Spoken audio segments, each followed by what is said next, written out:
another month, another budget video. I'm so sorry that this is late. I was doing my blogging series, so kind of took 2 weeks to sort of have that done. I was so late on the last one, so I think you would have seen it now going up. And I'm so glad that I get to speak to people who are saying that my budget videos are kind of helping them, which was quite nice. Got this guy that we went to go visit over the weekend. She was saying how those videos helped, and it's nice to just hear their kind of feedback. So I really hope that it's helping you in any form, shape, however it is that you are doing your budget and your finances. Last month there were no wins. The losses for last month, there were two things. One was groceries. I'm full on struggling with groceries. I say this all the time.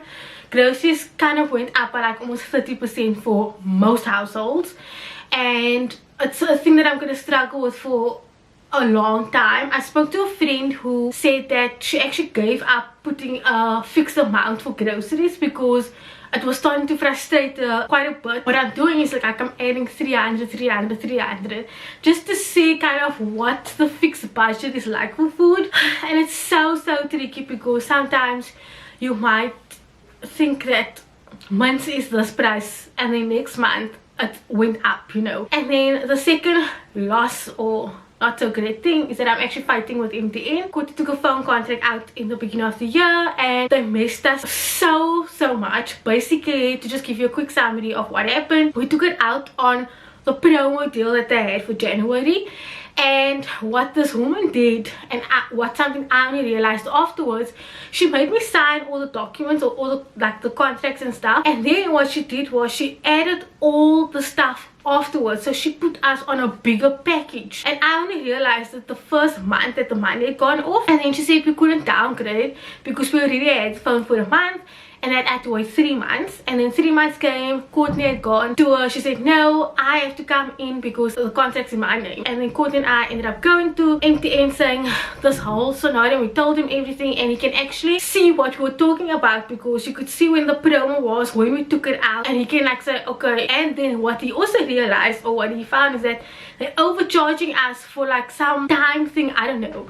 And they still haven't gotten back to us, which is so frustrating because now I have to waste my time again this weekend to go and fight with them. For this month, we actually saw the raise that one of us got. I obviously mentioned this a month or two ago, can't you remember? We didn't actually see the raise last month because dental work and also our car had went for the service, so we didn't see results of the money.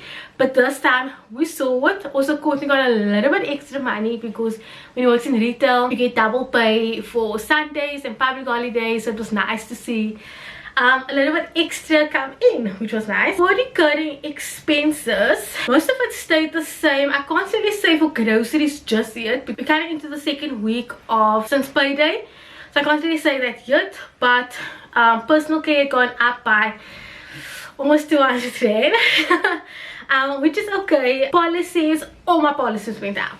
So both Courtney and I still in one policy, and my retirement annuity went up.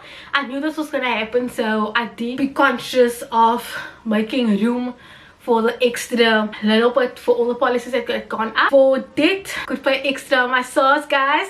Could pay extra on my credit card, which was so nice because I don't think I've been paying extra for SARS for a few months, but credit card, I think it was depending on the expenses I had, so it was so difficult. But this month we could do it. Remember I spoke about having an access fund and an emergency fund because I was struggling with the two. So we've got enough for our emergency fund, or what I'm putting every month for myself.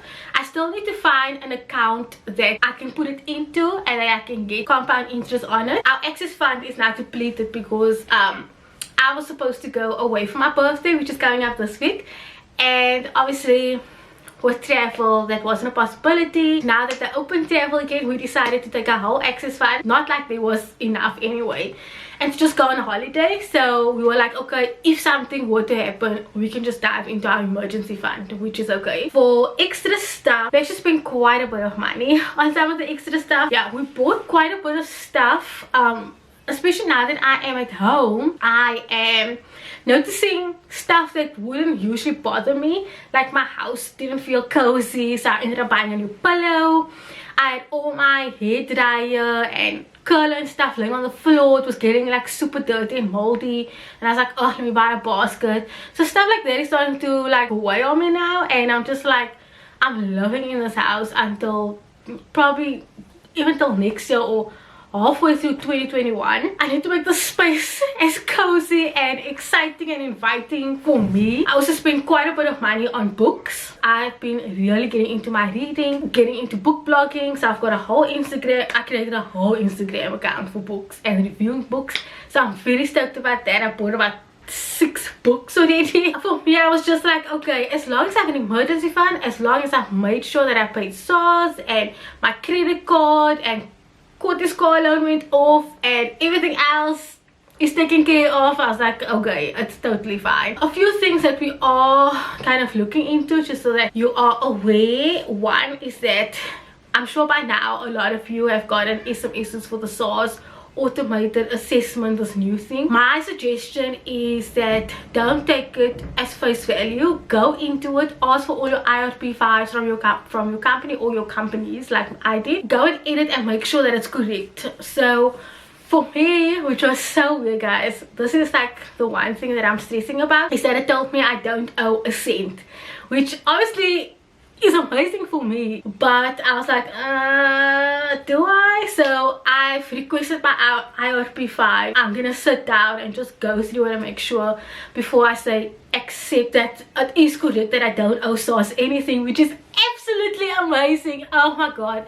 So which means if I don't owe them anything, I am on track with having paid SARS done by November. Like, that is my goal, and that's the goal I set for myself. So by November I'll be done if I actually do not owe them for the 2020 assessment. I mean, come on guys, like, you know, if you watch my SARS video, you will know how this is a big thing for me. So then I'll be on track with that. I'll be on track with my credit card. I think my credit card might be done by the end of December, but that's okay as long as I'm within my 2020 goal of having these 2 things done, so that we can tackle the big car vehicle finance one of Courtney's. The second thing is that I'm looking into odd A's, or moving my odd A, but this is only something that I'm planning on doing in December. When I took out my odd A, I took it out with Old Mutual because I was so comfortable with them already. So obviously now that I'm reading more about finance and stuff, I'm like, yeah, this is not the best odd A company for me. I'm looking into it, and a friend of mine, she and I obviously talking about odd A's, and it's just interesting to talk about these things with someone else. So yeah, that's about it for the budget video. I just feel like groceries is gonna be a recurring thing that I'm gonna fight with, but other than that, I am on track with everything that I've set out for myself. If there's anything that you want me to talk about or just give you advice on, I'm not a financial advisor by all means, so I'm just going based on my journey and where I am in my finances. So yeah guys, I will see you in September's one. Bye guys.